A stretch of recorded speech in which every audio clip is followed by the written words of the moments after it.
Well, that's not a very good look. Should we try to get a bit more better angle? Oh, we really have a interesting angle, don't we? Oh, that'll do. Right.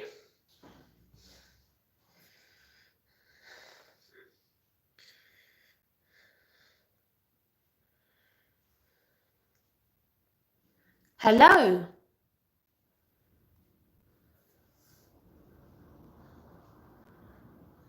Hello.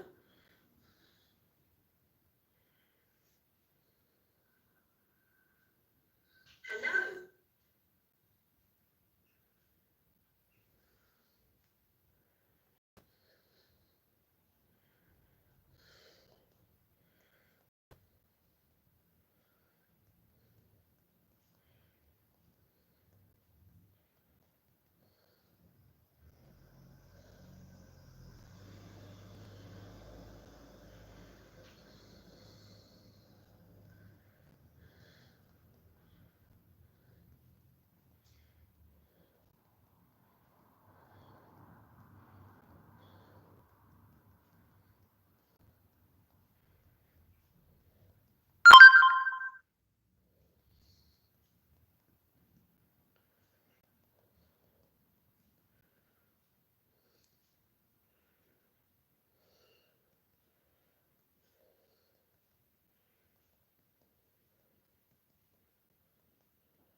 Well, welcome to those that are joining me or not, depending on what you're doing. As you can see, I'm just going to see, you're going to reduce the colour slightly so it's not quite so bright, hopefully. There we go. And we are going to be swatching my entire pastel collection. I've never done this before. I've got a really nasty cold and I'm feeling pretty crappy, so we're going to be doing this. I quite like it that way up, but do you know what? I think, for the sake of my sanity, maybe that way might be better. What do we think? And if so, where's my tape? Because I'll need to take that down. What do we think? Oh, that way's better. Right, let me grab some tape.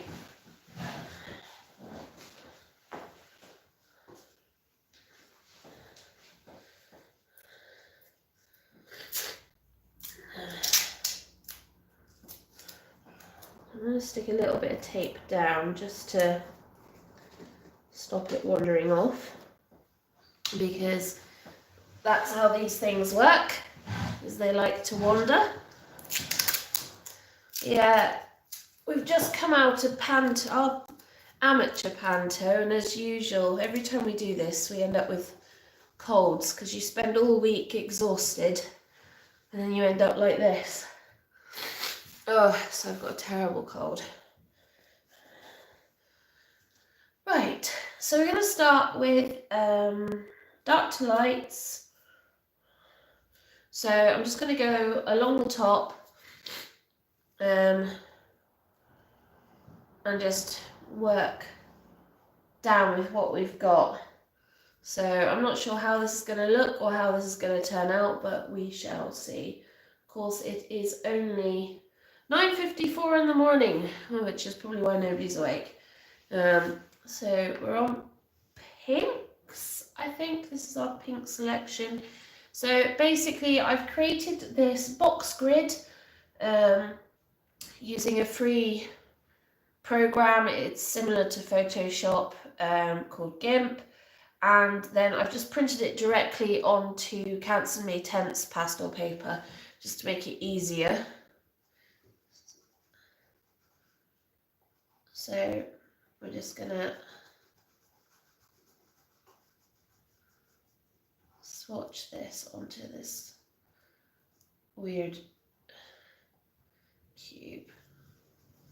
Just rub it slightly. There we go. Now the question is, what do I do with the ones that I've done? I might just have to stack them so that they sit out of the way.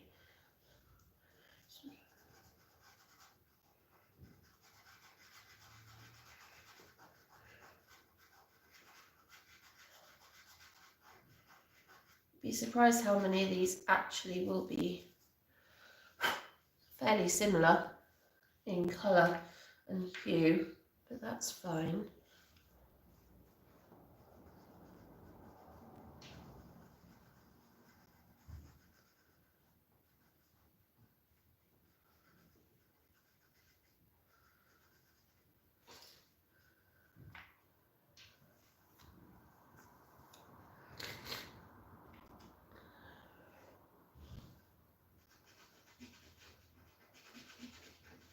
The thing is with pastel is it has an opacity, it isn't fully opaque, so it has some transparency, and the problem with that is you see the colour underneath. Now this means that every colour that you ever use will not be the same.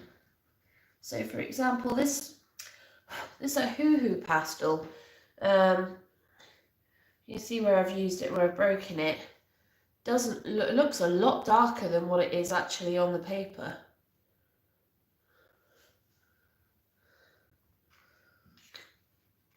And it's just kind of the nature of how pastels work. Oh, I need to make sure. Where's my cloth?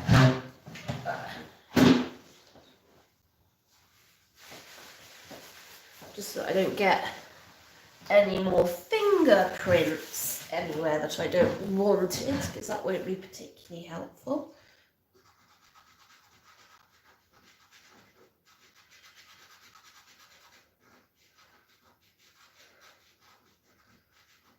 Now, the pinks aren't a particular colour that I like. I'm not a fan of pink. If you've seen any of my other videos, you'll know I am just not a fan of pink. Doesn't mean that it doesn't have a place, it just means that I don't like it. It's a very difficult colour to work with against other colours, and because of that, you can very easily muddy your colours. How many pinks I've got? I mean, there will be some repeats where I've split pastels, and therefore, you know, that means I'll have some repeats, but see if you can spot them.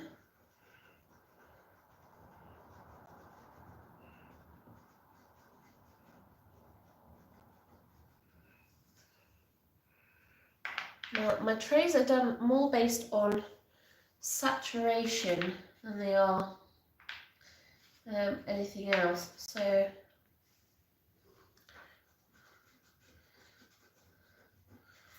these are the most saturated colours.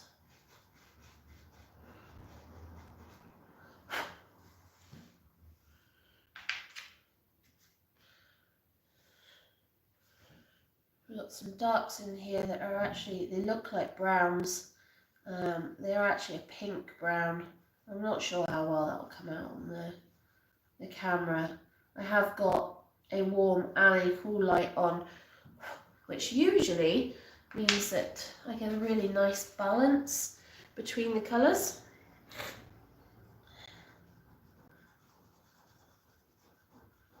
You see what I mean?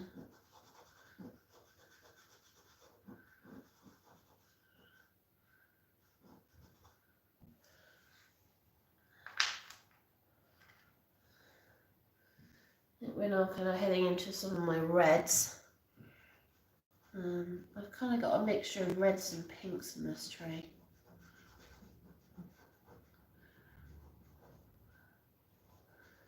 The question is, is a cool red actually a pink? That's a good question for you. Because obviously if you add blue to a red, you kind of start drifting into the pink territory. So is a cool red a pink? I'll leave you to mull that one over.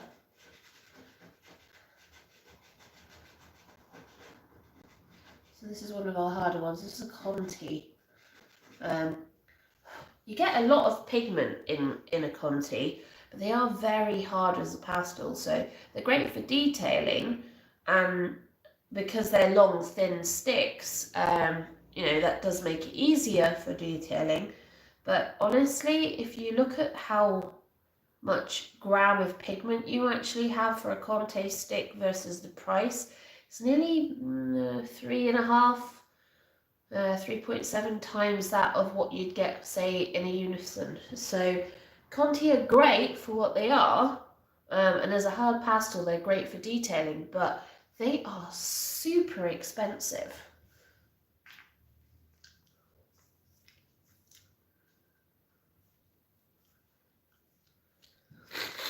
Try not to sniffle too much.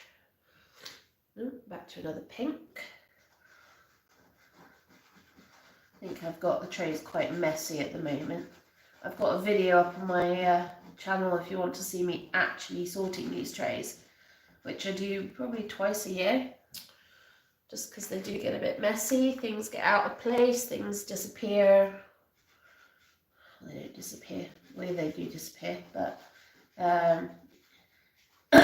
I'm working on a painting and I throw one down in the wrong section. I don't always necessarily notice, or I do notice in various pastel paintings afterward, but I consistently mean to put it back where it's supposed to be and then don't. It's just one of those things. It's a bugbear.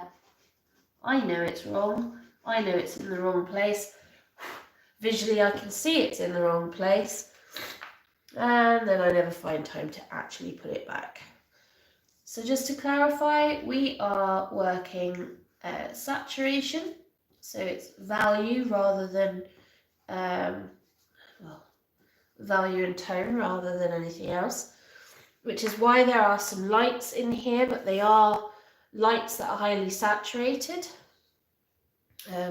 which means that if you then do like a grey tone filter, you'll find that this is actually quite dark. These are actually quite dark, and that's because of how saturated they are versus their actual tonal value.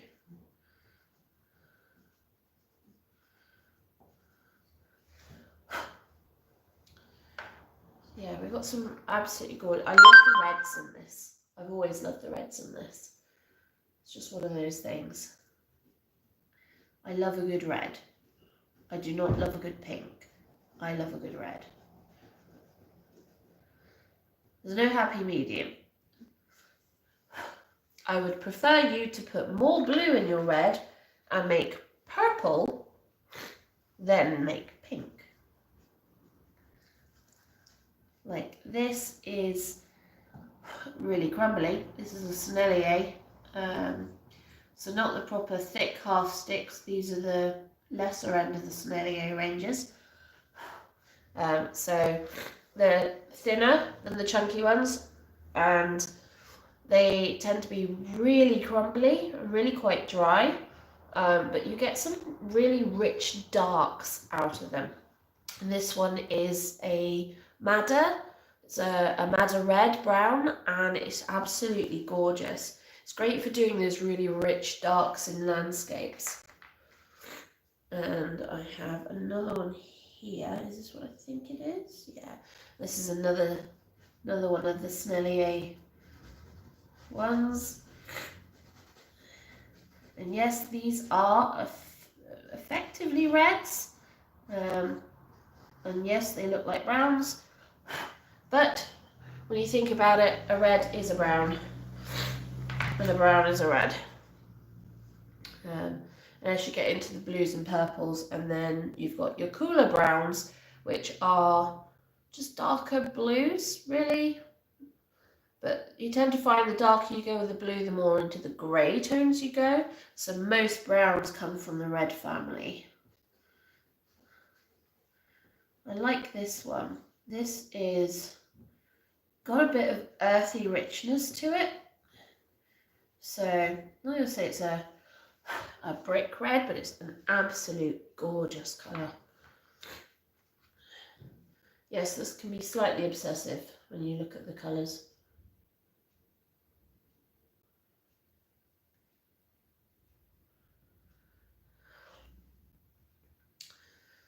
I don't know if Sarah is joining us, because I know she's just missed, because I started it and then had to finish it again.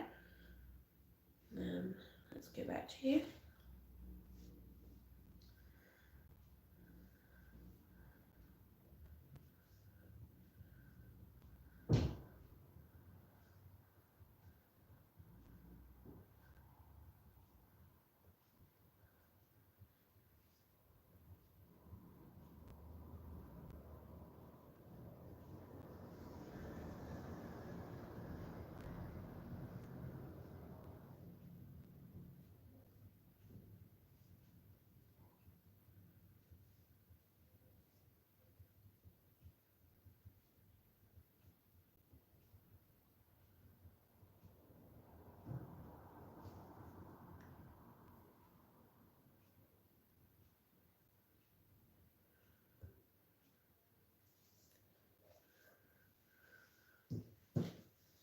Yes, I know that was a bit complicated. I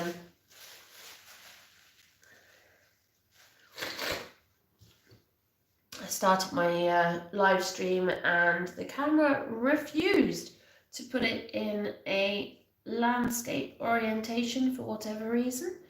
It just did not want to do that.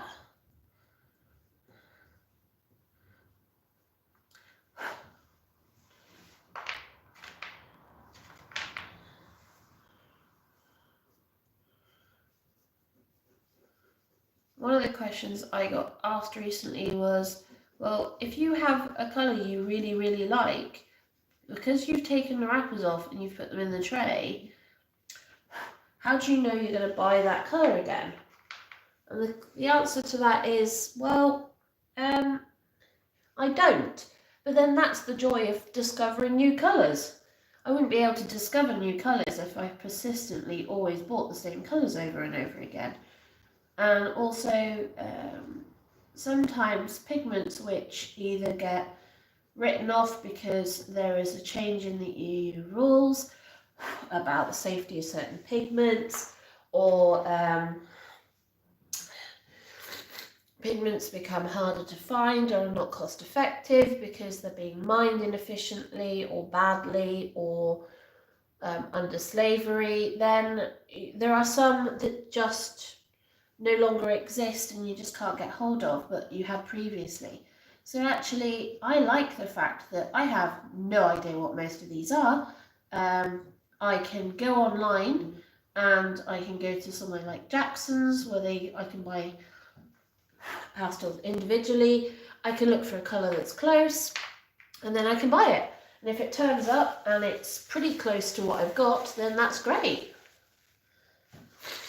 Or it is the colour that I was looking for. Or if it's not, then suddenly I've got a new colour to play with that I didn't have before. And that's also great. Is this another Conti? Yes, I think this is another Conti. So this is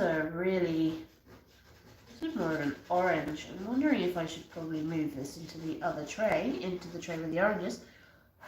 It's a nice colour, just think it's a bit more orange. Oh, this cold is doing my head in. I did not ask for this. He had it first and he gave it to me.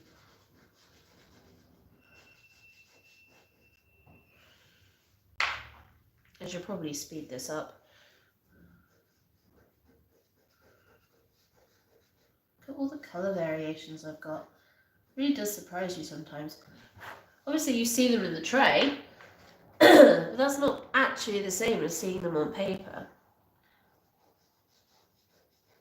And that's a rich red. Look at that.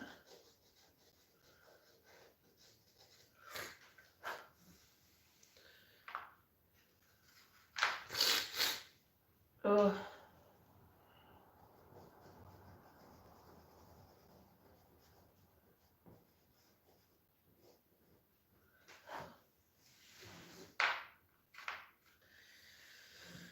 Oh, this is a bright one. It's one of more of our orange tones.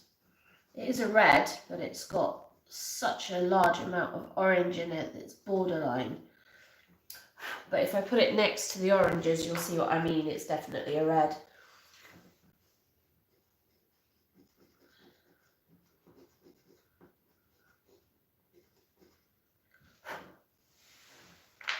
Okay, almost at the end of this main section. Also surprises me how many of these I actually have.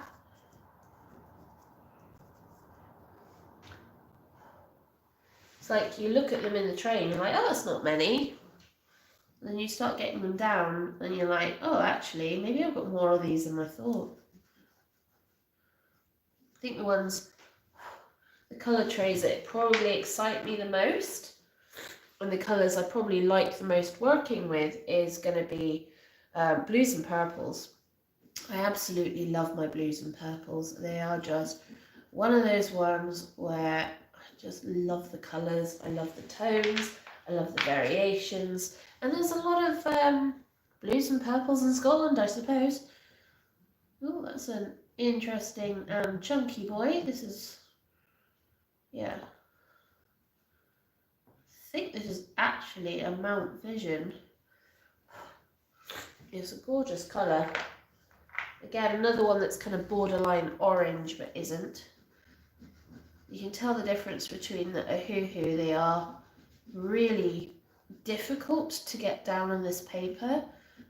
And because this is effectively ingress paper, the Canson made tents, so not sanded, it doesn't have a lot of like grab, and therefore the pastel just kind of sits on it. This is another one of our hard Contis. Another one again. Where are we going? More into the... Oh, I do apologise for those that have joined me. I have a really nasty cold. I did my amateur theatre panto last week. The final show was a matinee on Sunday, and then the get out, and then by Monday evening my husband had a cold. No surprise, and it's taken until today for him to give it to me, which is really nice of him. We love sharing. Honestly, there are some times where I wish he'd just keep things to himself. It's just one of those things where you do an amateur show, and we have shows basically Thursday, Friday, 2 shows Saturday, and then a Sunday matinee this year. Full house is all the shows Saturday, and full house on Sunday. So a lot of work. You know, we're in from, certainly on Saturday, we arrived about 12, and probably were out about 12. Sunday we were in from 1, out at 5, and then obviously working all day Thursday, Friday, and then show basically starts at 7, so I was in to set up from 5:30 because I was the stage manager, and then down for about 10, and then reset, so out by about 11, home by 12, kind of you're awake so you don't get to sleep until 1, you're back up for work at 7, so it can turn into a really long week. It is absolutely worth it, don't get me wrong. I absolutely love doing the amateur shows. Because I stage manage, I don't get involved until quite late on. Usually the last couple of weeks is when I kind of get involved, when they're starting to do run-throughs and things like that. And then the technical weekend, which is when we get into the actual theatre. It's a community-owned art centre, run by a trust, run by the community, and it's such a gorgeous space. We're so privileged to be able to work in a space like that. So I am on to the next section. Let me get the tray into shot so you can see it. So there's the tray. So we've done all of these. So we're now going down a level into our next lowest saturation value, which is this one. So we've got a number of homemade pastels in this section as well. So this one, and this one, and that one. Basically made from pastel dust, which I've collected up and then rebound together with a bit of water. So let's work on this section. There is, let's see, I don't know how many I created in a row. So how many have we got? So we've got 1, 2, 3, 4, 5, 6, 7, 8, 9, 10, 11, 12, 13, 14, 15, 16, 17 per row. So you can see how many of these I've got. This is just the pinks. And yeah, there's another one of these ahoo-hoos. They're not bad for cheap. Was it 72 pastels for £19?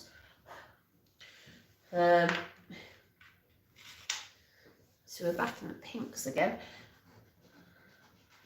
But like I said, you need to know what you're doing working with cheap pastels. If you want to get into pastel, soft pastel, it's great, but you have to really work hard with them to make them work for you.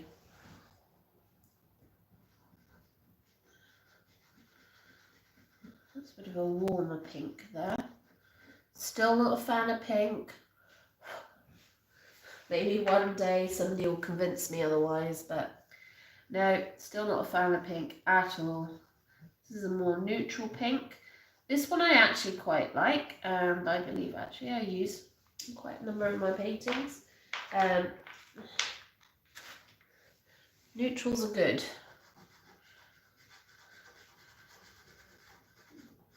If you're in Scotland and you get a lot of, we get a lot of misty mornings, foggy mornings, just generally grey days where it's completely overcast or drizzling, or dreek as we like to say, then you tend to find that you get a lot of neutral colours in your landscapes.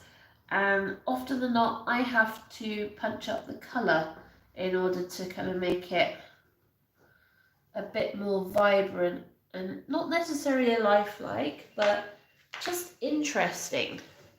Now don't get me wrong, I like a good neutral landscape, mostly because I'm surrounded by it.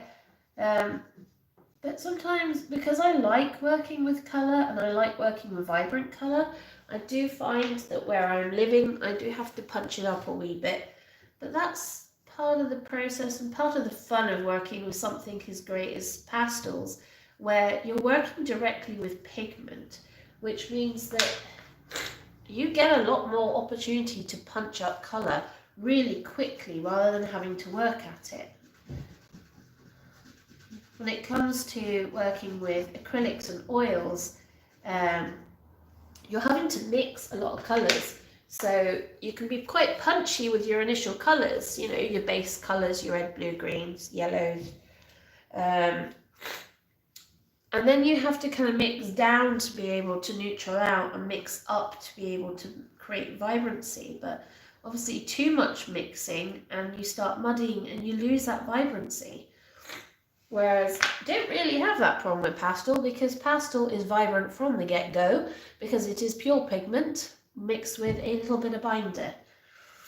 Now, one of the things I would really like to do, and probably something I might have a go at after Christmas, is to actually create my own pastels from natural resources in my local area. Now, the thing is, we're doing it with natural resources, making lake pigments and then turning them into pastels, is that they're not as light fast. Now, most of the pastels I've got here from the big manufacturers, well, they're not big manufacturers, but they are manufacturers, like Unison and Sennelier and that, use pigment which they buy rather than create from outdoors. And therefore they can, a lot of them are synthetic and therefore do have a light fastness, which is great. You want your pieces to last, you want, when people are buying, you want your pieces to last so that they're not buying something that will fade over time. Now, interesting thing about lake pigments and making it from natural resources is that if you put that behind a piece of UV glass and then directly in sunlight, does it fade? In theory, depending on the rating of the UV glass, no. So is it then safe to create pieces which you sell using non-light fast pigment, or it's not non-light fast, but it just has a lower light fast rating? Is that okay? Well, I think that's up for debate. Obviously, highly protective UV glass is more expensive.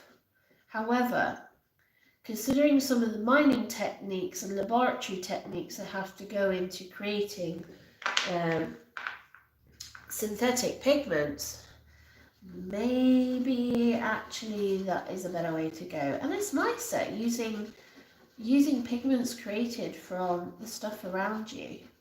Obviously, I'm in Scotland, so some of the things that I would like to use is things like heather. You know, what sort of colours can you get from heather?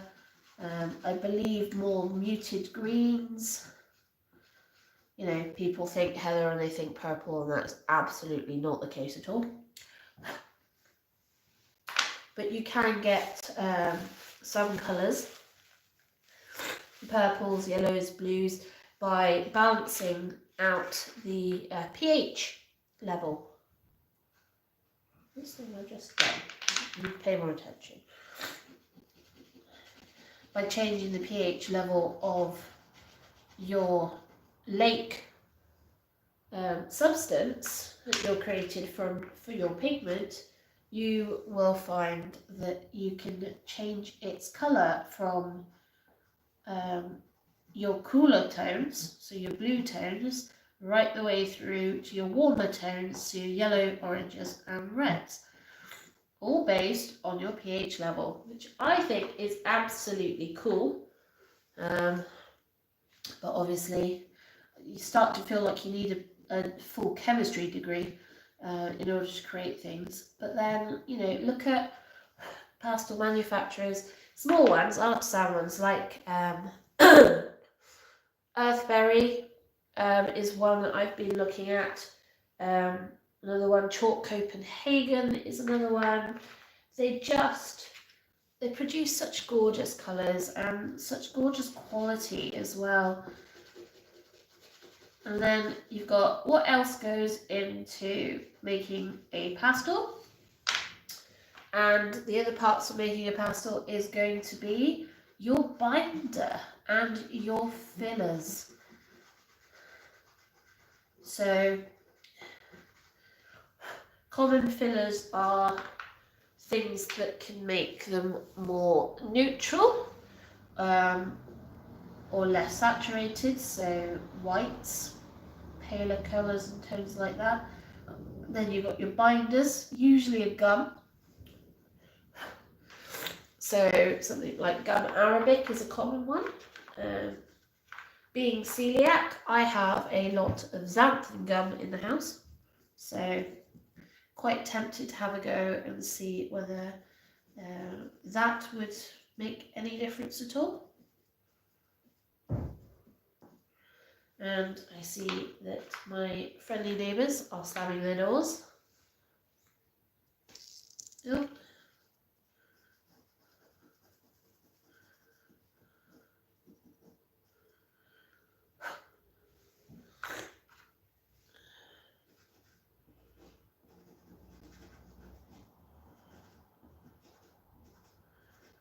So I think what I'll do is I will continue working on this. If you have any questions, put them in the chat. I have got it on a separate screen, which I am monitoring. And I will respond. But I think when I edit this video and I put it up properly, I will speed this up so that you're not having to deal with me consistently muttering.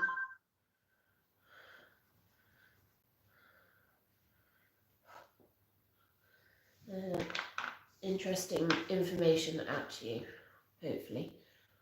I mean, this has been 35 minutes for for half of one tray, so I will speed this up. It just means I've got to spend less time talking and more time swatching. Go me.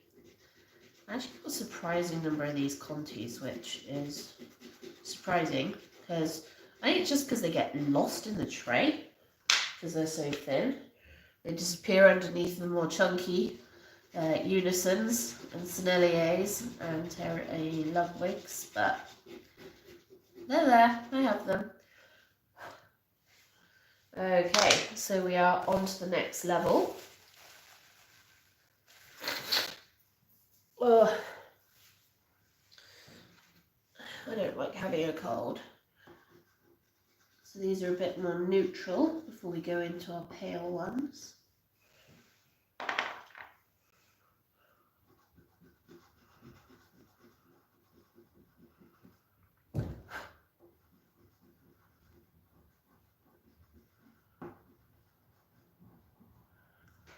So this is one of the handmade ones.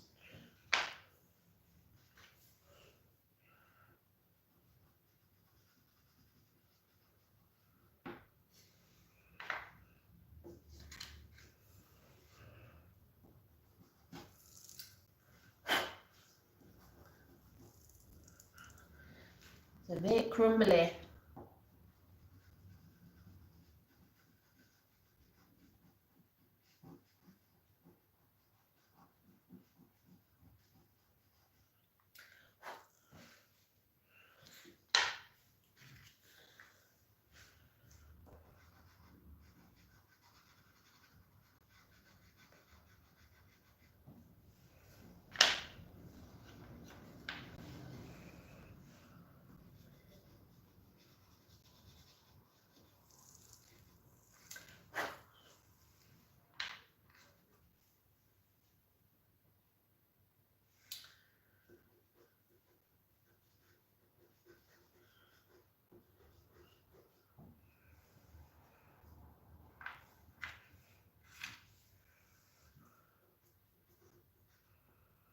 See, that's more of a blue, isn't it? Yeah. I'll take out the ones that I think probably need to be elsewhere. That one's a hard one to tell though. It is pink toned, it's just a very blue pink. So I'll keep that in there.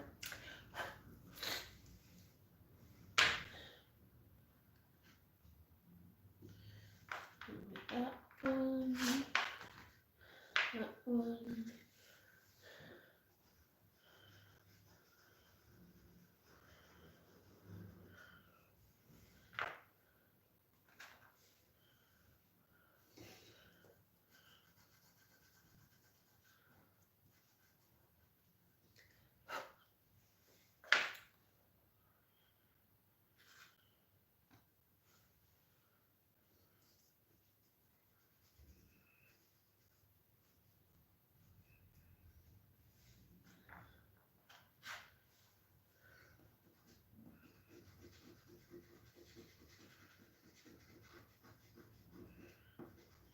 See, these almost look completely like they're white. They're not. They probably look close to it. So these are the sorts of colours I would use for snow.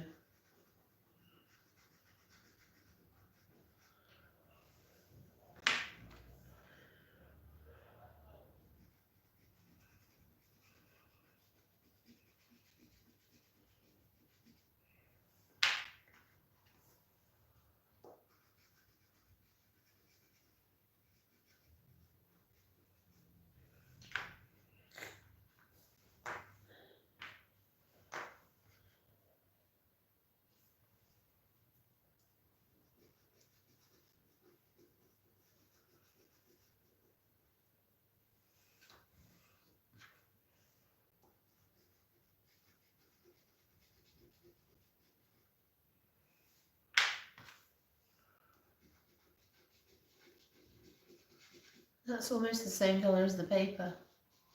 Barely see that one. And this one. This is our final one. And this is us completing the pinks tray. Right, so there we are. There is my collection of pinks,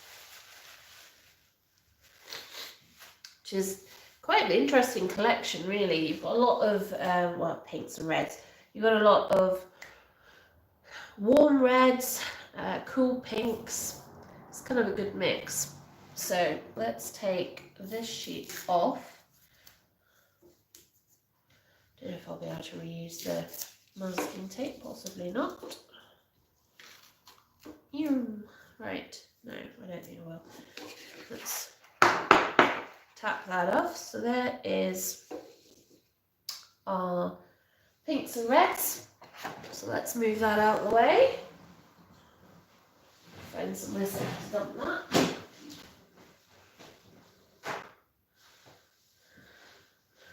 And we're going to swap the tray out for blues by the looks of it.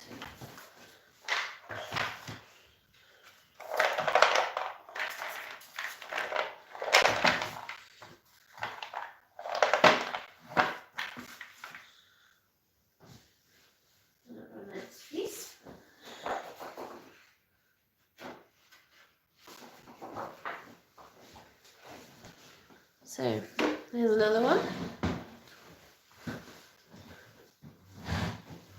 Oh, this cold's also giving me a bit of a headache as well.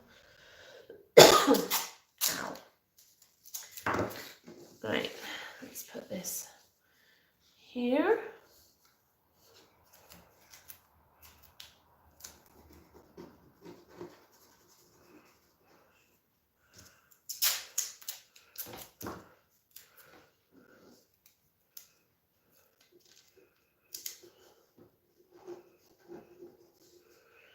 Okay, right, we will crack on with our blues, with the first one that doesn't actually look like a blue. Oh my god, can't even snap this. What is this? This is like, I think this is a Rembrandt I've got in my hand. I think this is more of a purple. It is a grey, but it's also really scratchy, really hard. I might have to look at using the knife on this one. I could do with snapping it, but I can't even snap it. It won't even snap. Right, moving on. Oh, into our softer blues. I think some of these are Jackson's own brand, which is great. I'm just going to pile all the blues into one corner.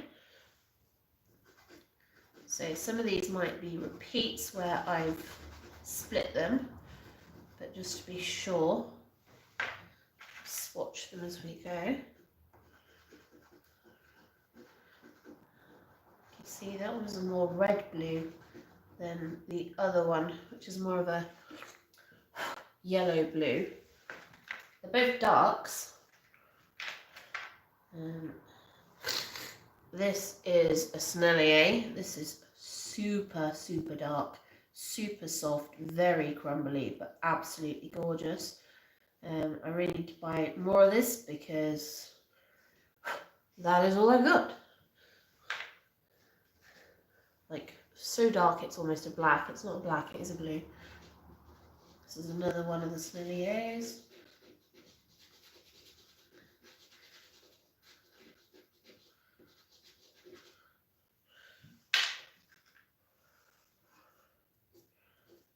This is a Blue Earth.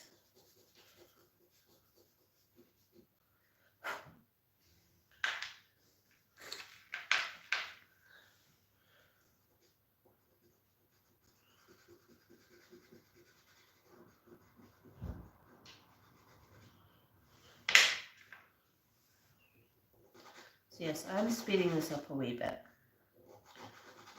You guys get the idea now.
right.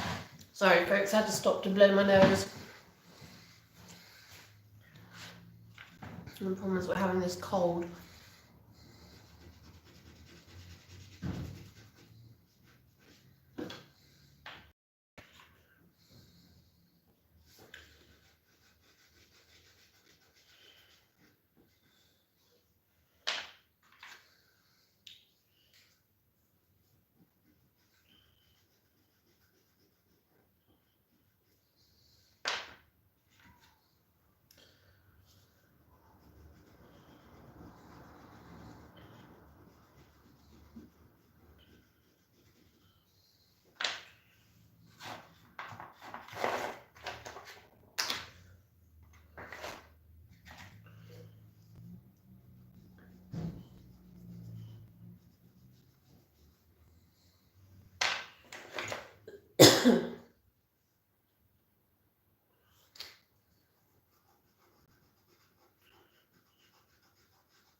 Right, that is the blue tray complete.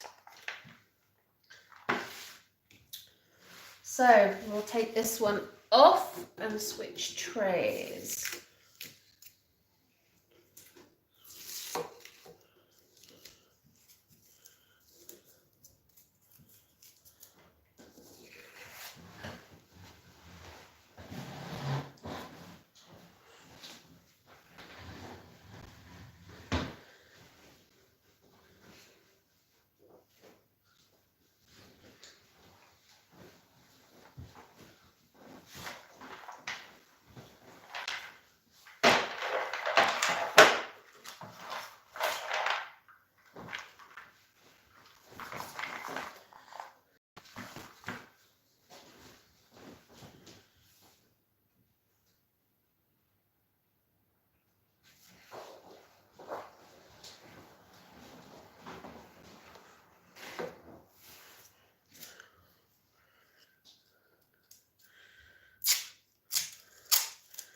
welcome to anyone that is joining us this afternoon. Not quite this afternoon, another hour yet.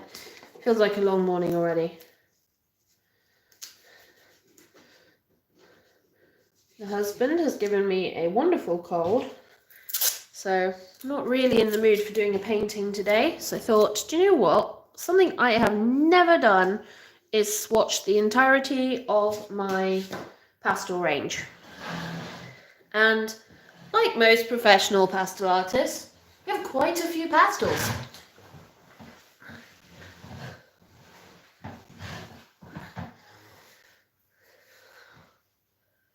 So we're now working on the greens.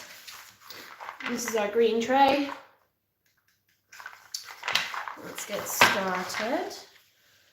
Push all of them to the end.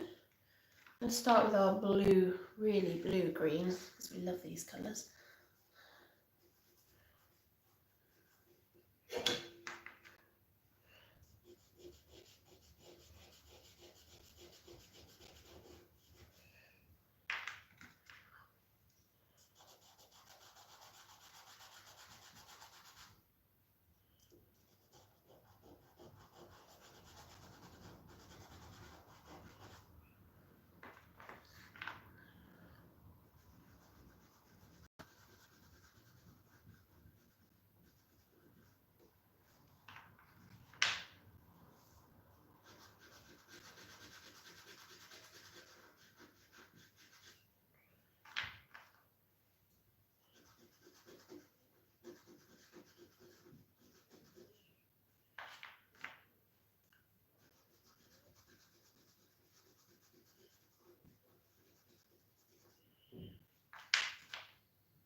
I have a lot of greens, don't I?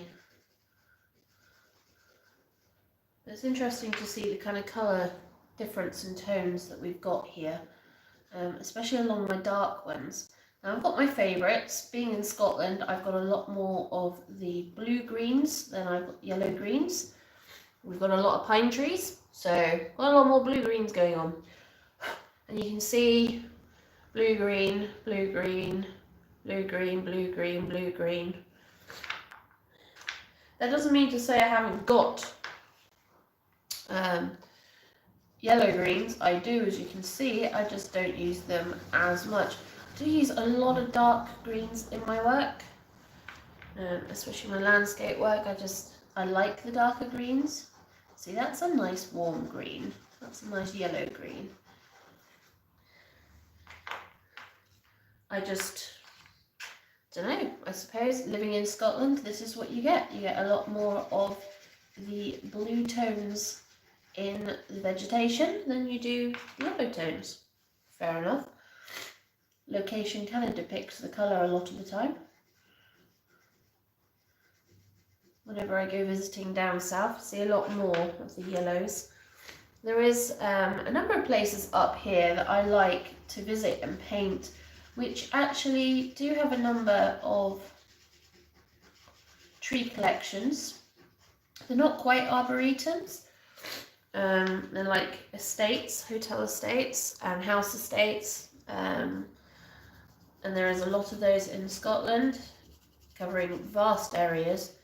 And this one in particular has a number of different trees. So it has its class, it has the classic Douglas firs and stuff, but it also has a number of record-breaking trees, which are some of the tallest in the UK. But down the driveway of this, and it's a castle, it's an estate, part of the Athol estate, but it is also a castle. And they have these gorgeous lime trees lining the drive. And I don't mean lime as in like the citrus fruit. And they are, see this autumn, and I've got a couple of videos of them, they're more like this colour here that I'm putting on now. They are such a gorgeous colour, and this is what they turn in autumn before they shed all their leaves, and they just line the drive, and it's so beautiful. And it's such a huge contrast as well. It's massively different to the rest of the local trees around it, because most of the trees around it are pine trees.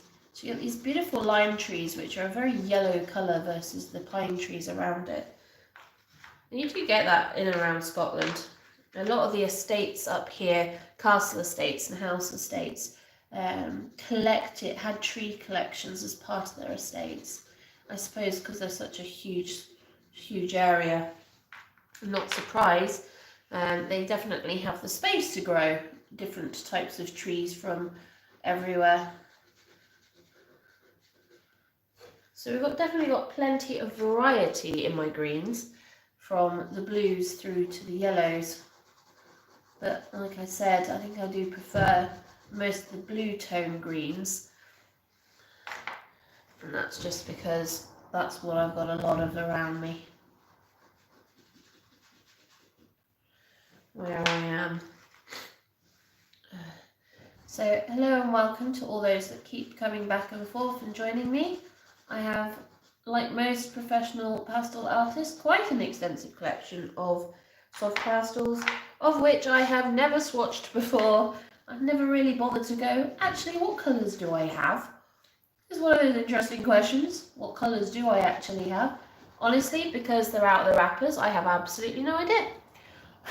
But what I can tell you is I never swatched the collection before, so, you know, it's actually quite good to see. This is a really nice green here. This is a neutral green, kind of like an olive green. It's a gorgeous colour though. Great for the kind of more distant. It's good. It's not as yellow tone as, for example, this one, which is more of a moss green. So it's got a bit of coolness to it. But being neutral, it's also great for kind of distant tree lines. So that's my most saturated section. So that's this section done. So we're going to move on to this one. We start getting a bit lighter in tone and value. There's another gorgeous blue-green. Bit more of what I would refer to as a party colour. So one that you wouldn't really use to simulate trees, but is good if you really want to punch up the colour and make things a bit more vibrant. There's another one. Nice cool green tone. Going this way. Over here, here's a more neutral, lighter green, blue-green tone. Quite like that one actually. Back into a bit more of a lot of neutrals, but I got a lot of blues. Obviously, if you've got any questions, please leave your questions in the box below. I seem to have a grey. I'm not sure why I have a grey in this box. Sometimes I have escapees. Not a surprise. So I tidy up my boxes once every 6 months. I've got a video for that on my channel for the last time. It's quite satisfying. Basically, I empty all my pastels on the trays into a giant pile, and then I take a tray and I sort by colour, working through the giant pile, and it is super satisfying. It takes absolutely forever, and like now, you end up with multicoloured fingers, which is great, and dust everywhere, which is not great. Now, for those wondering, I do have an extract system. You can't hear it. It's about half a metre above, or at least the sucky part is half a metre above. Looks like some sort of miniature oven hood, just like an extract fan that you get on an oven, except that at the other end of it is a double set of HEPA filters, and these allow me to pick up, it sucks up any pastel dust that I blow into the air almost immediately, and then it puts that through the filtration system. Does mean I have to change my filters at least once every 4 months, but that is a cost sacrifice I am willing to make based on my health and the health of those that live in the house with me, which most of the time is husband and 2 cats. At the moment it's just me and the cats. Husband is at work. It's been a bit of a weird thing, really, coming out of mainstream employment to kind of work on my art career. It's not been easy, that's for certain, but you guys keep me going. Your enthusiasm for what I do, or at least my rabbiting on, if nothing else, then you might as well. If you've got nothing to do or you're doing something else, I wouldn't be the first person to sit here and say I often will watch art videos and crochet at the same time, or game. Something fun to do. I am appreciative of everybody that joins me on my art journey. Every one of you is special and unique and opinionated, which is good. I like opinions, I like comments, I like feedback.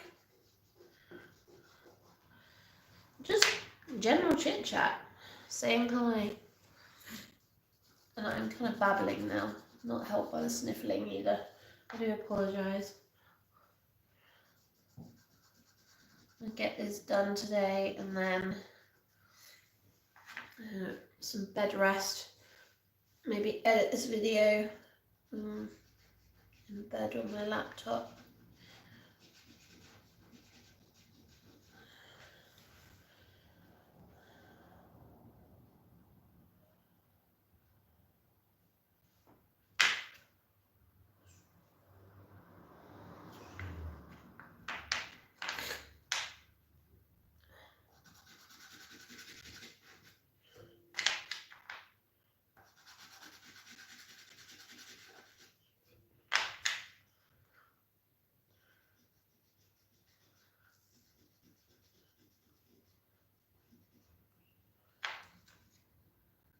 Who are not the best pastels, obviously, being budget, but they do have some really nice colours. Like this one here, this is a really gorgeous colour.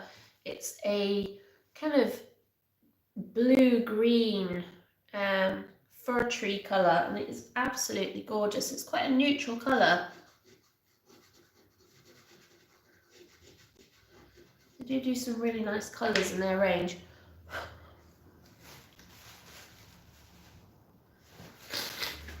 Okay. Chugging through these. How long have I been on now? Started watching, I started 1 hour ago. 1 hour? Wow, time has flown. Look at that. That's a gorgeous colour, isn't it? Sometimes I surprise myself. I suddenly go, I didn't know I had this colour in my collection. Sometimes it's because they're so dirty you can't really see the colour underneath them. And I do clean them when I rearrange my trains. But other times you're like, you knew you kind of had it, but forgot. Like this one, that's a gorgeous colour. These are quite bright, because we're getting into our brighter colour territory. That's another nice colour. It's a kind of almost wintry colour. It's a blue tone green with a nice amount of grey in it. That is gorgeous. Love that. It's a very wintry colour.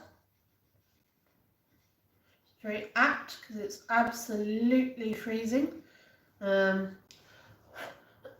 think we are currently averaging around about a high of -3, which is, yeah, pretty low for here at this time of year. And yes, I know that sounds weird saying that for December, but we're usually actually colder in January and February than December. So we'll see what happens come that time. I think the lowest we've had was coming into yesterday morning. I think we were around about a -10, which is quite low, but not surprising. So a lot of the roofs here are have a liberal coating of frost at the moment, and it's remaining pretty cold, so it's not really defrosting. Getting into the car is proving an interesting challenge in the morning. That's if it starts. Doesn't like. We've got a Renault Capture, and oh god, it does not like the cold. Be nice if it actually started, but accordingly, it does not like the cold very much, which is sad because we're in Scotland and it's cold. I do apologise for those that have joined me. I do have a cold. I have just come out of a week-long's worth of amateur panto, and yep, at the end of that, we usually all come away with colds, which isn't a surprise. Oh, it's escaped! It's escaped! Where'd it go? Oh.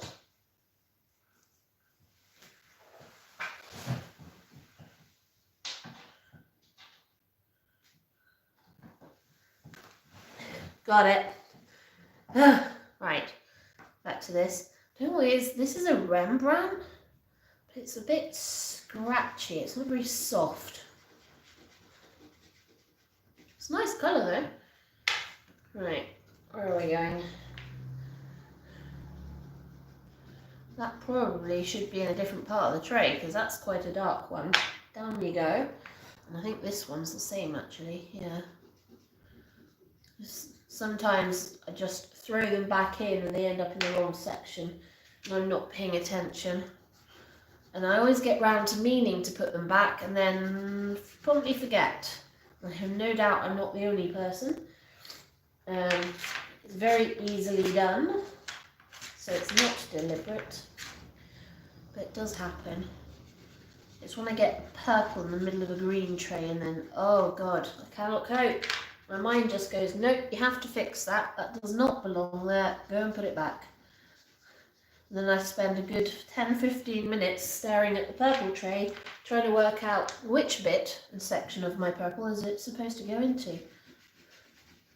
In this case, I've decided not to do that because I haven't done the purple tray yet. So I will find out how this, which is a purple, managed to get into my green tray and where it actually belongs. It's a pretty dark purple and it's a red toned purple, so more like a plummy purple. So I suspect it's going to be fairly easy to put that back in the right place. Hello to everyone that has joined me this morning. Are we still morning? We are still morning, or at least we are still morning in Scotland. It is currently just coming up to 11. Dare I say it?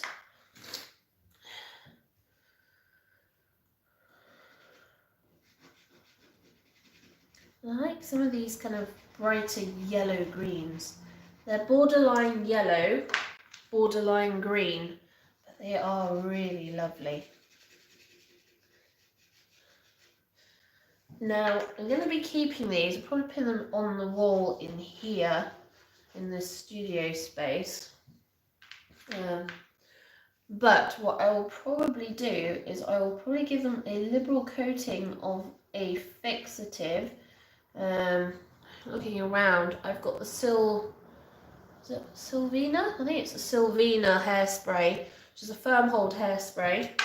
Yes, I am saying hairspray and not professional fixative like Sennelier. And I'll probably use that to liberally coat all of these and just keep everything in a fixed to the paper, especially as the cats have a habit of trying to eat things they're not supposed to, or at least rub against them, which is way more fun accordingly unless you're me and you put a painting down for more than 2 minutes and you've got a smudged painting and a very colourful cat, of which some of these are toxic. Some of the pigments in these pastels are toxic to cats, also toxic to humans, but they're in such a low dose that it wouldn't kill you unless you were eating your pastels, which I really don't recommend. But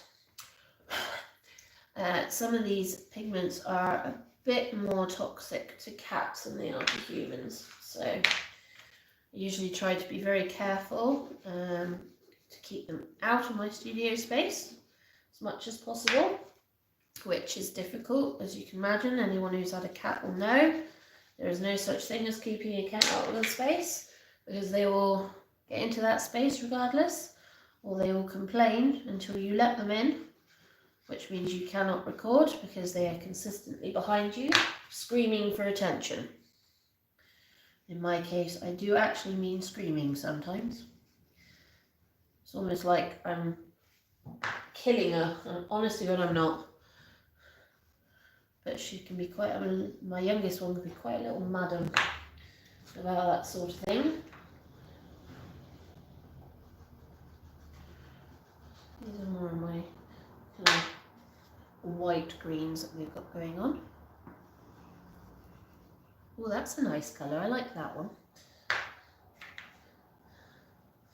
This is more of a blue, green, white, a mixture of everything going on there.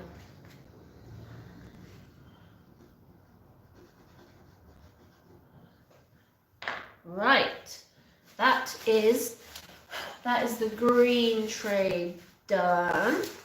So there's the green tray for you guys to see. I'm going to take this one off and replace it with a new sheet, and we'll see what colour we've got next. Little bits of masking tape everywhere, it gets everywhere. Right, let's ditch this.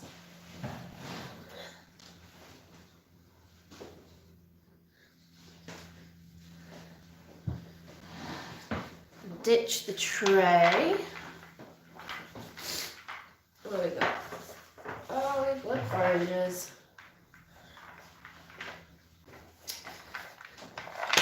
And we have some oranges. So, there's our next colour. This is our orange tray. Grab a sheet.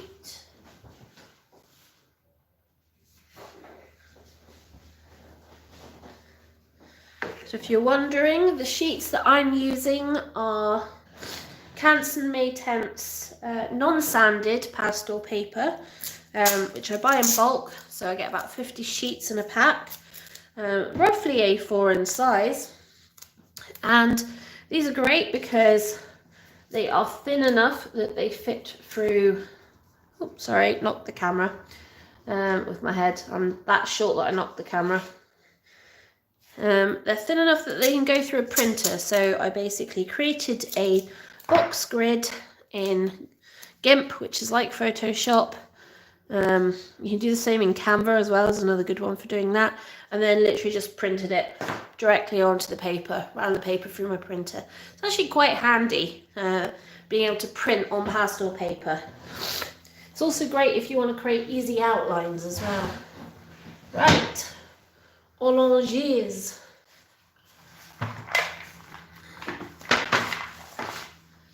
That one here, more of a pink than orange.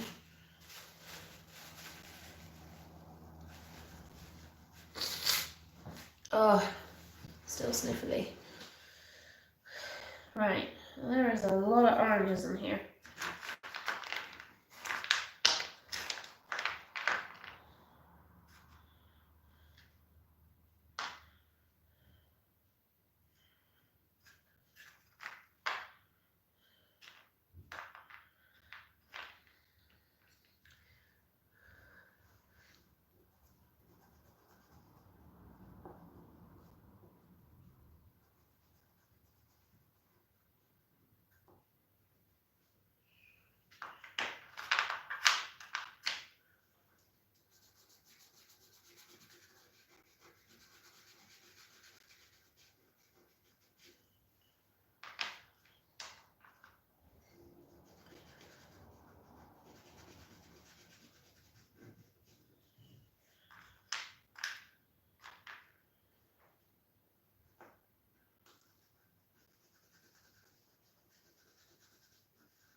Wouldn't it be nice if I could just say, and magically done, but that is not the case. That's a Conte, this tiny little thin one here. It's a lot harder as a soft pastel compared to Unison. So it's great for details, but they're very expensive for the amount of pigment you get. I've never actually weighed one, so maybe I should just weigh one and compare it in weight to like a Unison, because that would be a good standard to go with. They are compressed, hence the hardness. So, and when you compress pigment, obviously you've got the weight there, so you may find that they weigh more than they look, but by feel and size, I don't know. I just feel like you're not getting much bang for your buck really with a Conte. They have their place, don't get me wrong. They are very good for detailing, just because they are a really hard pastel. Basically, what are you liking it to? Do you know what? It's like taking the lead out of a soft pastel pencil and just using that directly without the wood. That's kind of how I would see it. They have that kind of hardness to them. I love these oranges. We've got such a great range that I've got here.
Such a weird range of oranges. I like the more kind of browny tone oranges in my sets. I prefer the kind of more reddy, rusty colours.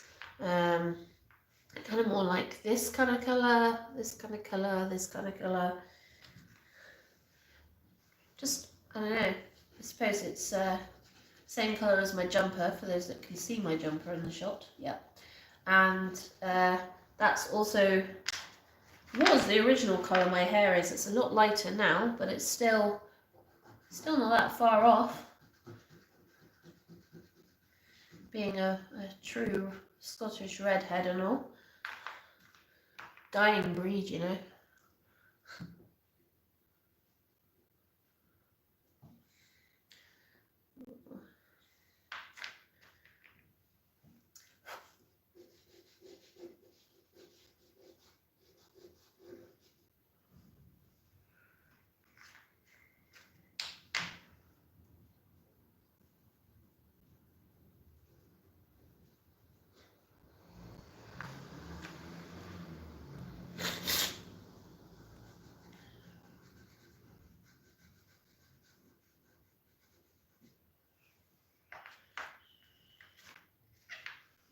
You know, people say to me, you don't get a dark orange.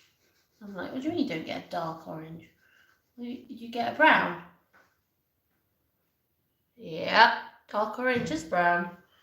There's no such thing really as brown, because most browns are either a dark red or a dark orange or a dark yellow. It's funny really when you think about it. There's like brown is one of the most true pigments that you can get. Oh, one of those is driving me crazy.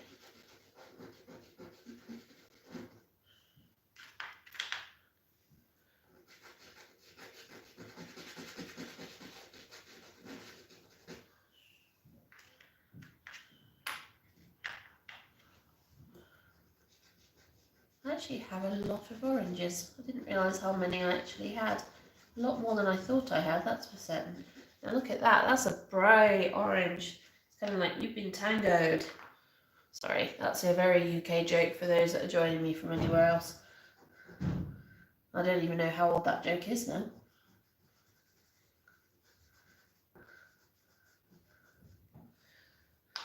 Probably, right?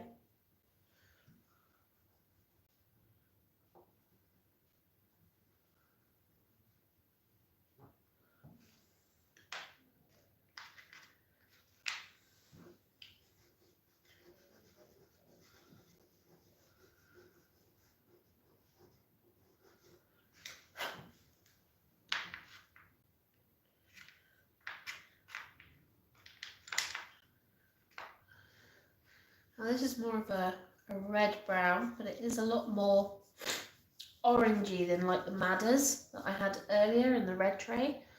Don't know if you can really see that on this camera, it's quite hard to see. This is another one that's more orange brown.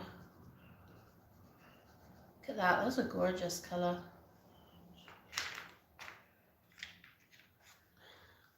You've got a more kind of goldy oranges like this. If I keep saying that's a gorgeous colour to almost every single one of them, I'm like, well, yeah, apart from that one, I'm not so keen on that one. I don't know, I just don't like the kind of more peachy colours. And that's kind of like a strange brick colour. Okay, so we're on to the middle section of the tray.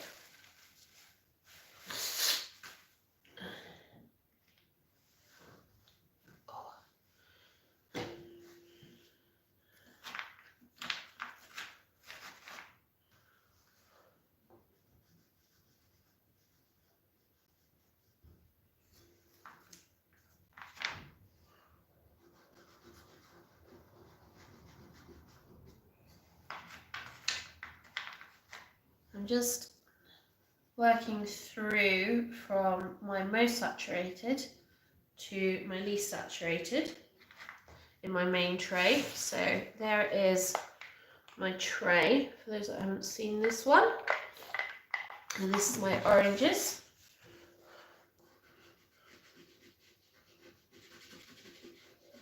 I'm trying not to bounce the camera too much, but probably going to be fairly unsuccessful on that one. I'll clip the camera to the board for now. A lot more of these kind of pale yellow browns, which are really useful.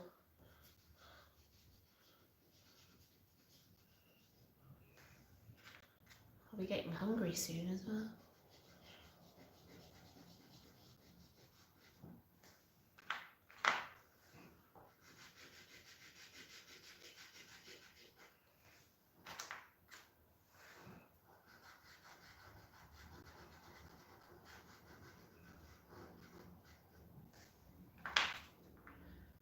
Hello to anyone that has joined me today and just dropped in to have a wee nosy.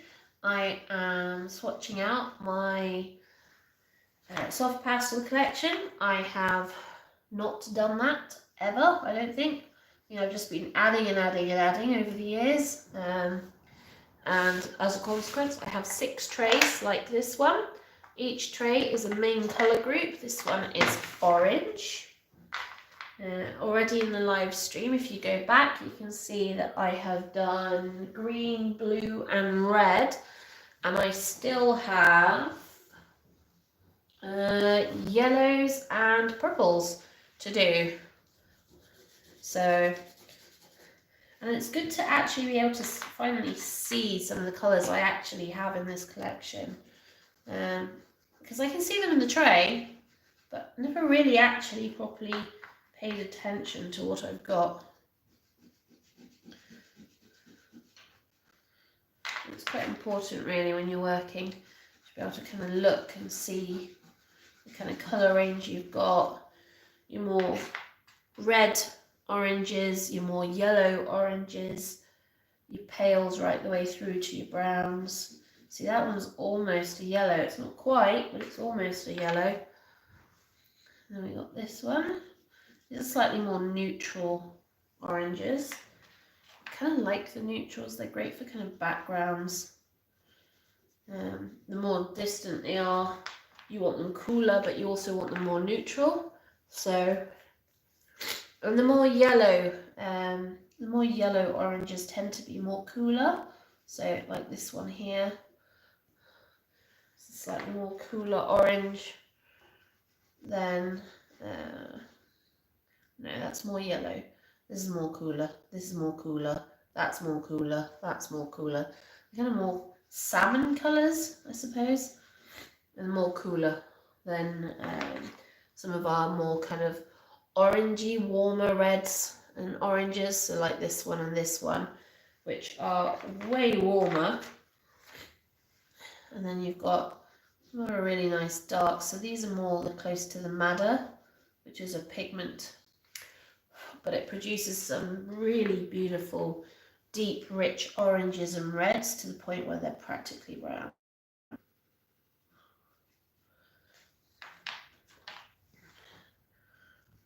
You got these. I do like this colour actually. This is a really nice colour.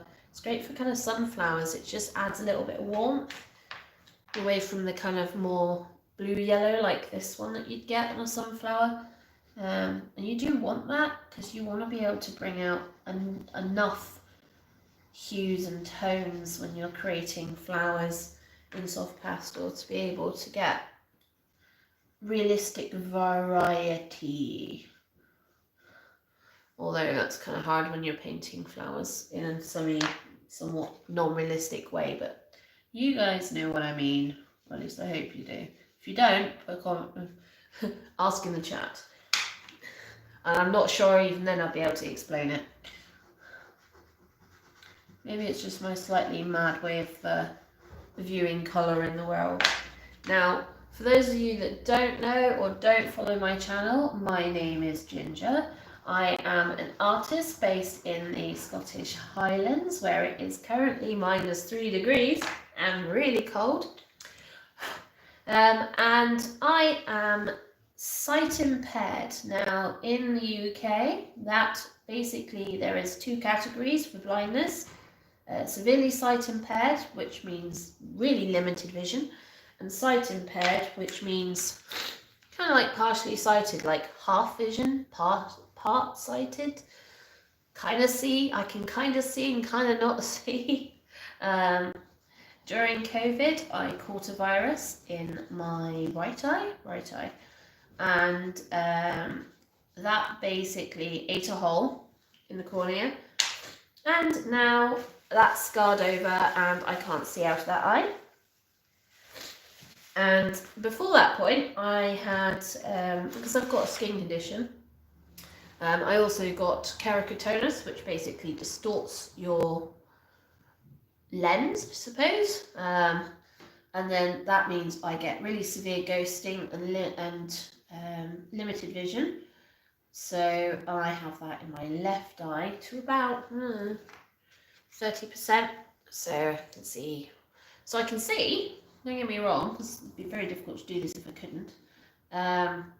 But what I see versus the real world is very different. I do have a sight cane, unbelievably. I am supposed to use it for going up and down stairs and things like that, where because of the keratoconus, I get so much ghosting that I see things in multiples, like the edges of steps and stairs. And if I can't tell which is actually a step and which is a ghosted version, I can very easily fall down. So That does prove tricky. I also have a wonderful habit of bumping into things as well, mostly door frames, because I can't really quite see them, or at least see where they start and finish anyway. Now it is an orange, but it's also along the lines of pink.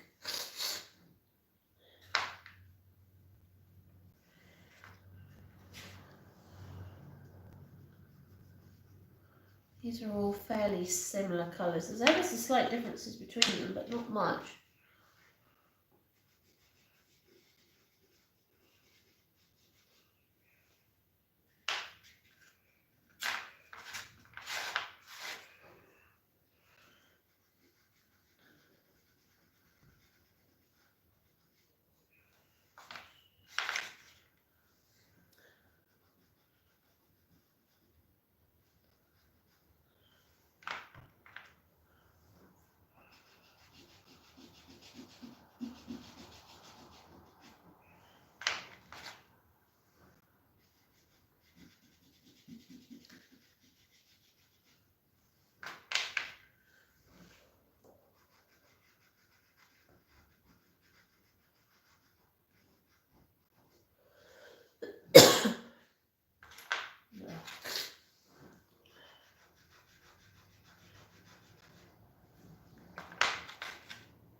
One more to go for this section, which is our palest, which is almost a white, but not quite.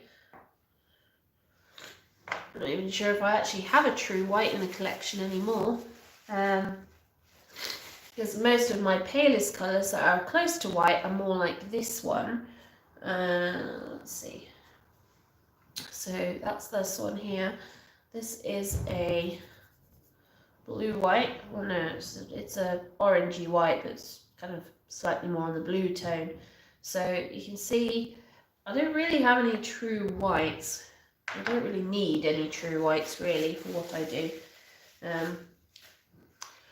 Because there isn't, when light reflects off things, especially like snow and stuff, and a lot of the bothies in traditional buildings in Scotland are white in order to reflect light. So yeah, there's not really white anywhere, if you know what I mean. So that's the orange tray, and that's that one complete. So we're going to swap over, and we'll get another tray out.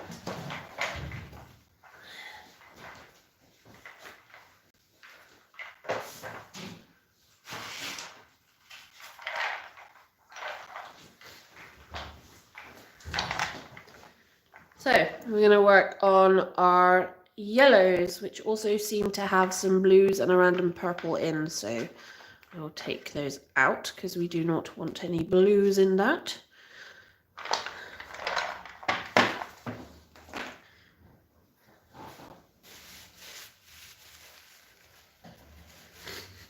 Right, let's peel this off. Come here. Sorry, shaking the camera.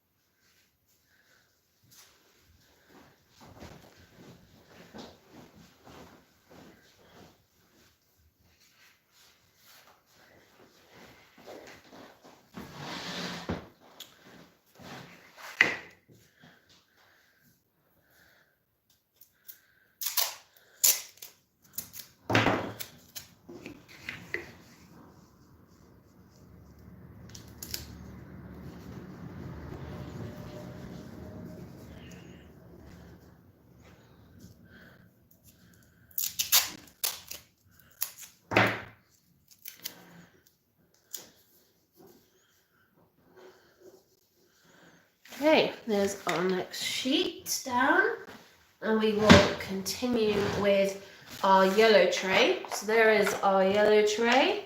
And we'll start with our most saturated yellows.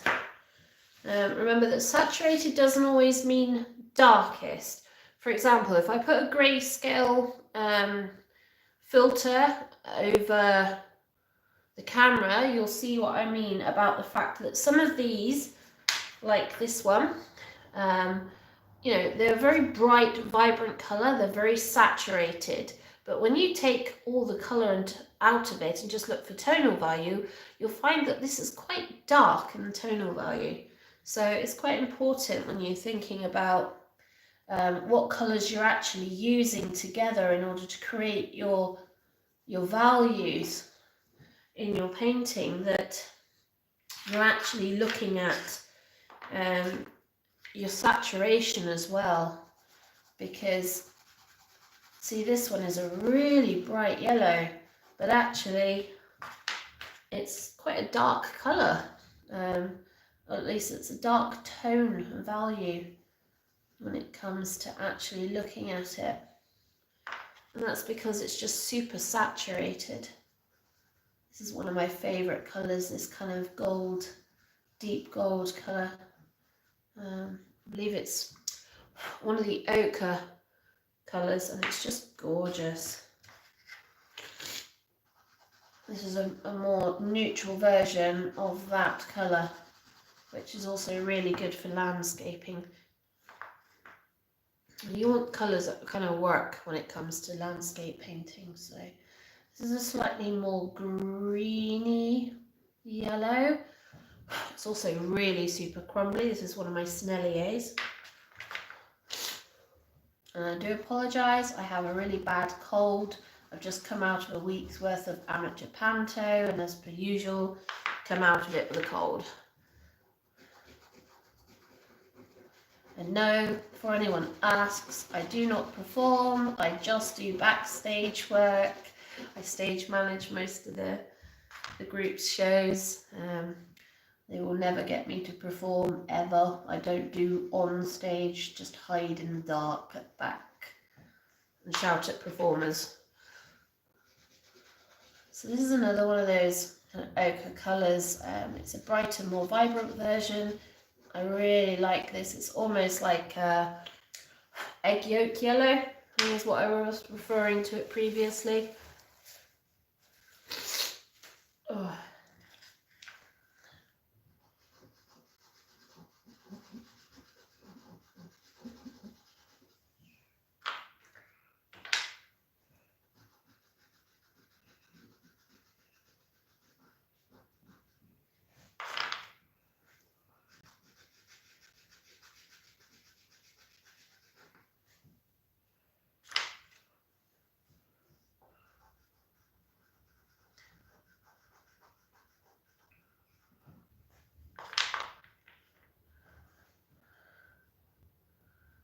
For those of you that are dropping in and out, just being nosy or have a genuine interest in soft pastels, hello, welcome to my studio.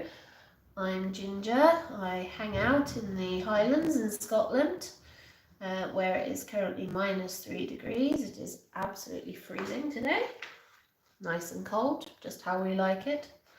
And I am swatching out my entire pastel collection because that's something I've never done.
don't really have many yellows. This is one of the few colours that I don't really have a lot of. And it's probably because, well, first of all, in Scotland we don't get much yellow. And secondly, most of the yellows we do get tend to be closer to an orange than a yellow. And I know that certain parts of the world you do tend to get like colour groupings, and also kind of colour temperature groupings as well. It's really weird. That's not really, oh, is it really weird? I'm not sure if it's really weird. Maybe it isn't. But it'd be nice maybe to create like a world colour map to say, right, these are the average colours, we'll call it average colours that you get in these different regions in the world. In Scotland it tends to be a lot of neutrals, a lot of greens, but a lot more of the blue greens than the yellow greens, a lot of rust colours, a lot of kind of purple colours, a lot of heather colours. You get some yellow, obviously buttercups, because everyone has buttercups, they're just a weed. But also you get a lot of broom up here. I don't know if it's just spread from down south, climate change has made it warmer and therefore it's thriving up here, but you do get a lot of gorse and broom, which do have something more closer to this kind of colour, this kind of bright yellow on it. So it's very visible.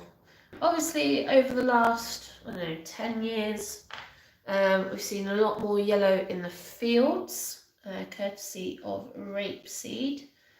And you get, but not kind of yellow. So we get a lot more of this colour, the kind of more orangey yellows in the fields. And that's because we grow a lot of barley and a lot of wheat.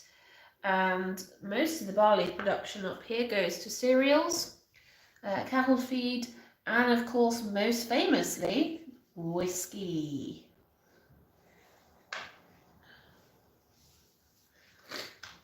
How are we doing? Started 2 hours ago. Oh, I've been on for 2 hours. Wow, that's a record for me. We are over halfway through our yellows. So kind of getting into more of the kind of paler, more neutral colours now.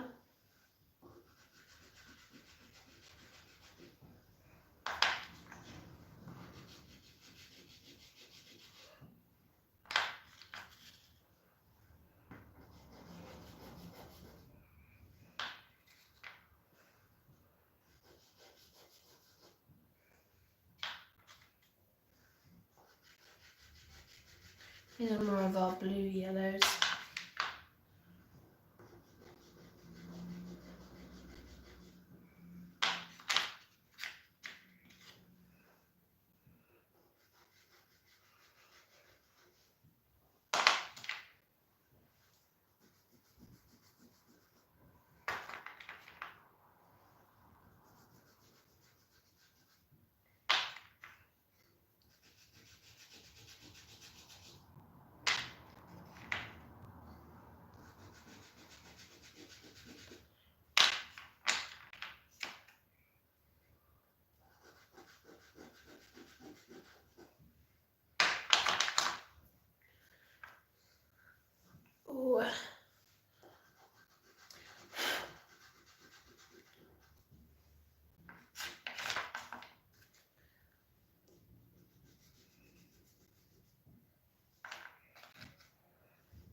Right, that is the yellow tray done.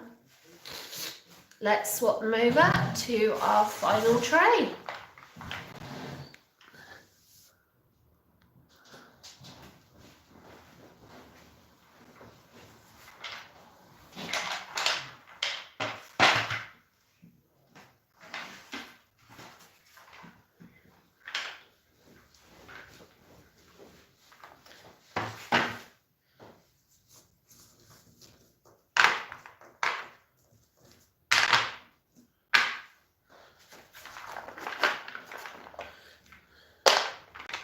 Right, so this is our next tray.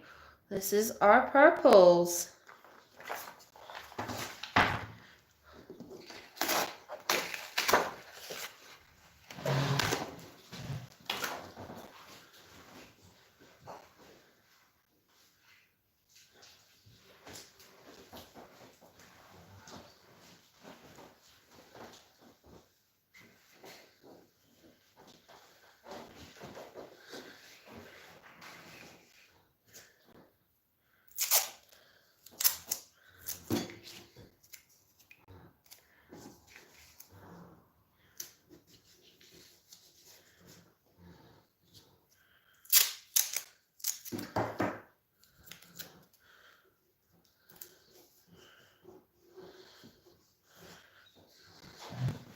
Right, let's do this.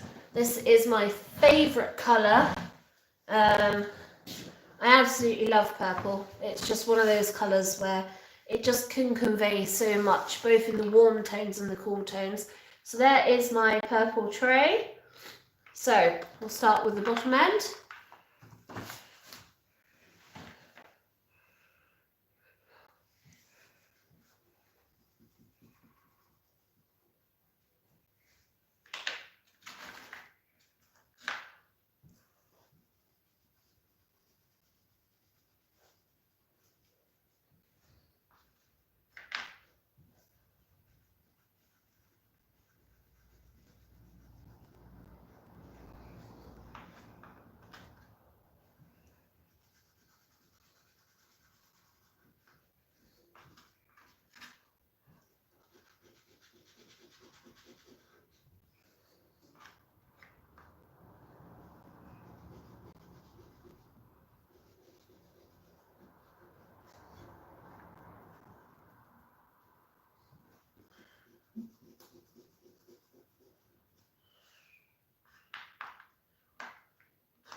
So you can see the difference there. So the two quite dark purples, but this is a much warmer tone to this one. So that's our blue dark purple and that's our red dark purple. And they are quite different. Again, this is even more blue, but it is actually a purple. If I put it with the blues, you'd see what I mean. This is one of the Contis, so it's a hard pastel. Got a lot of vibrant colours in this.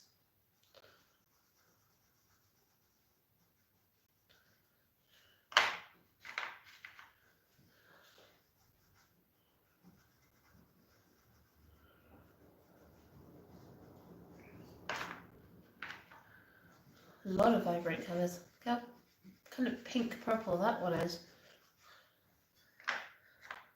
Not so much of a fan of the pink purples. I'm more of a fan of blue purples, like a lot of the violets rather than lavenders. But this is also where we've got some of my darkest colours in the in my collection. It tends to be in the purples, like this one.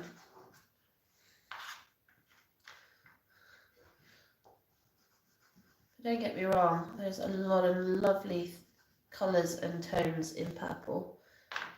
and that's why I'm such a huge fan. Big fan of purple. Oh, if I could get everybody else to like purple, that'd be great. Everybody like purple. So you see that one there is a bit more neutral. So if you compare it to the darks and then compare it to some of the more saturated colours we've got up here, it's a little bit more grey tone, so it's more of a neutral colour. It's one that I tend to use for a lot of background work. We've got this one, which is pretty much almost a pink, as we kind of go into our more red toned purples.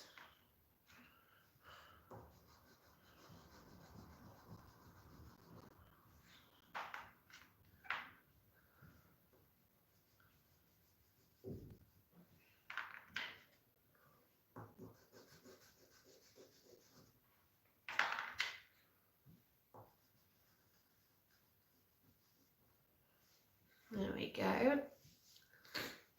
Right, next one.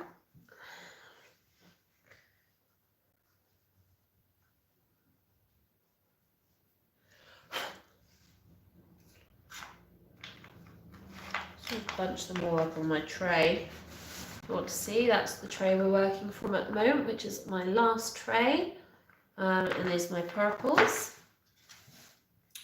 And it's good to see how much variation we actually have in all these different tones, from blue to pink, to almost like a brown. You've got your redder purples, you've got your violets, lavenders, greys, like this one here. It's more of a neutral colour because it's got a wee bit of grey in it. This is another one which is a neutral colour. These are great for kind of backgrounds, like distant mountains. It's another one. It's great for kind of neutral purples.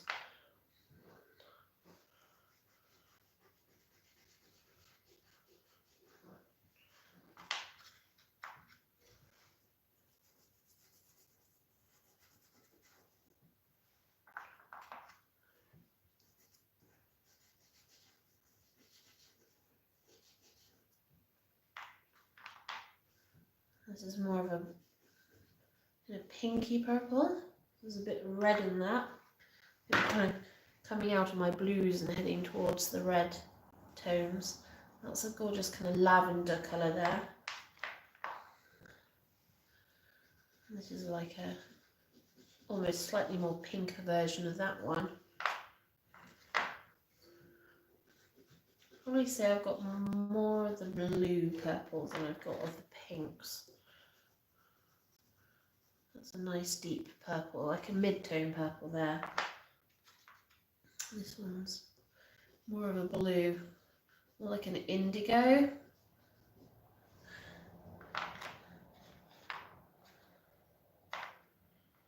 Where are we going? Well, we're going back to more of our red tone purples. That's a nice colour. It's more like a mauve, isn't it?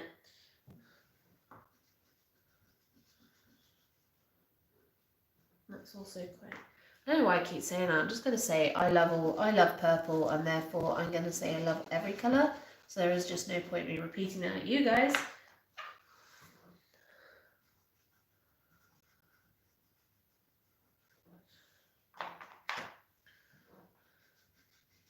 Ooh, look at that. That's a bright pinky purple.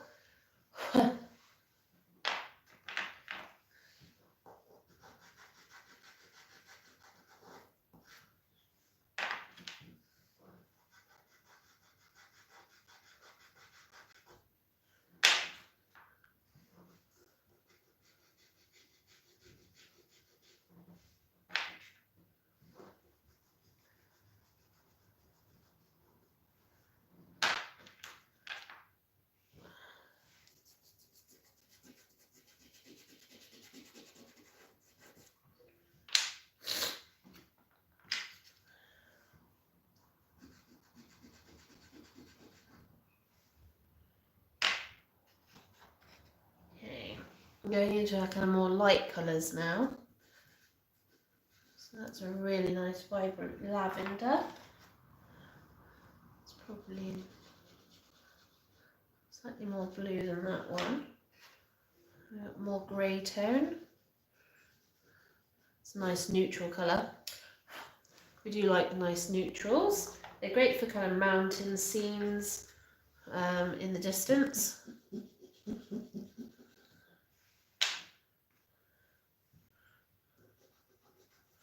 These look very similar, probably on the camera, but honestly they're not.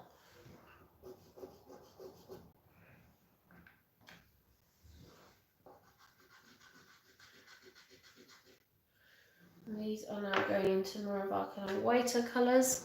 These are the sorts of colours I use for my snow at this time of year.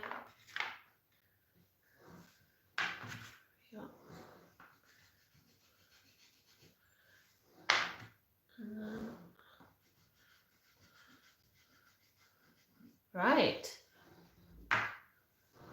That's the last of that one. I'm going to move the tray. I'm a terrible cold. I'm going to move the tray out of the way. I'm going to trim down these sheets. I use them for swatching a lot of different things, so I'll trim down what I need and then keep the rest of it for swatching other demos and reviews. They're quite handy to have, and the Cancer May Tense is actually quite a good paper to do swatching on for pastels.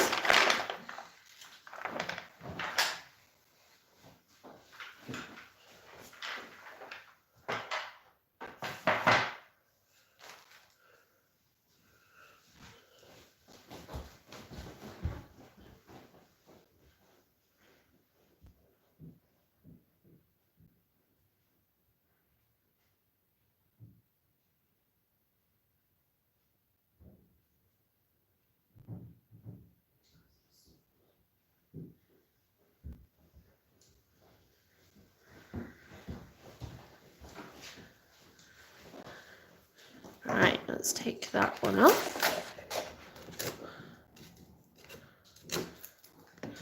I'm going to trim it.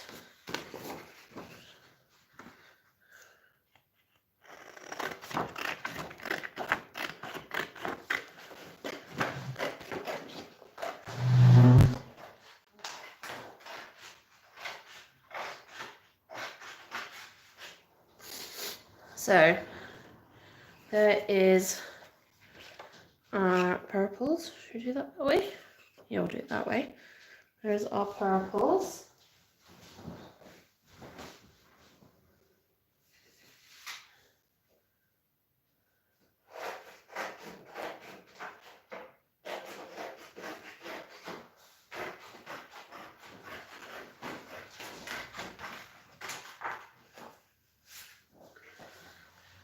There is our yellows.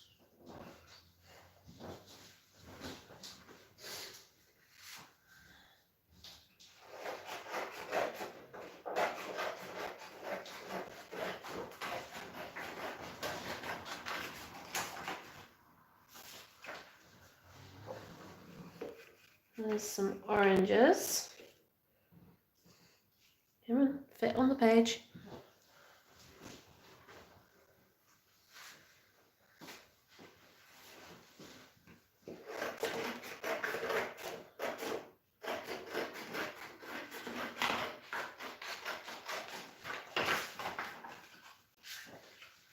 And we've got our greens. This is where I'm going to run out of space. Should I do them the other way up? Let's see. Let's go the other way. They may or may not sit on top of each other. We'll see. You're not going to fit that way either, are you? Typical.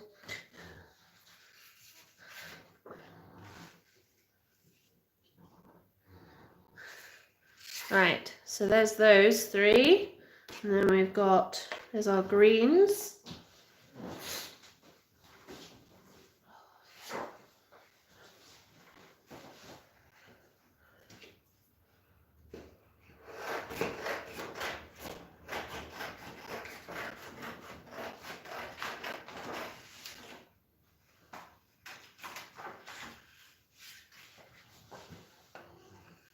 Lose. Oh, sniffles.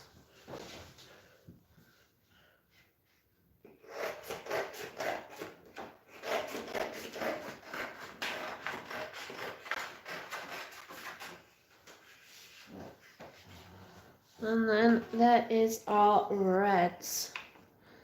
Right. Well, thank you all for joining me today. Hopefully you guys found that really interesting to kind of see the actual colour range that I do actually have in my pastel collection and what I'm kind of using as a base for all of my paintings. So thank you all for joining me, and I will see you all soon, hopefully with less sniffles and a bit more voice as well. So ta-ta for now.